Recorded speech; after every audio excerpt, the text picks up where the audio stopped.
I was so close to being done and my free account only lets me do 15 minutes. So here we go. The last two options, I'm trying to fix the screen so you can see it all. I don't know. Biographical, so you're looking at the work through the author's biography. Sorry about that typo.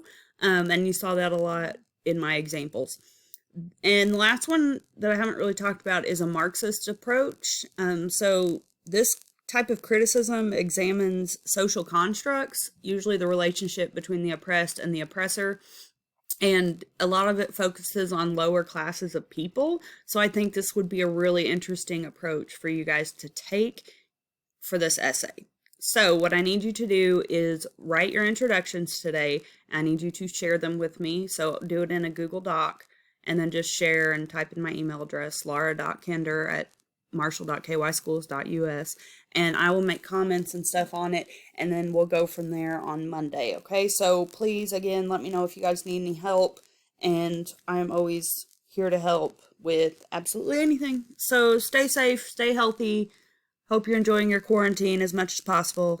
Have a good rest of your day.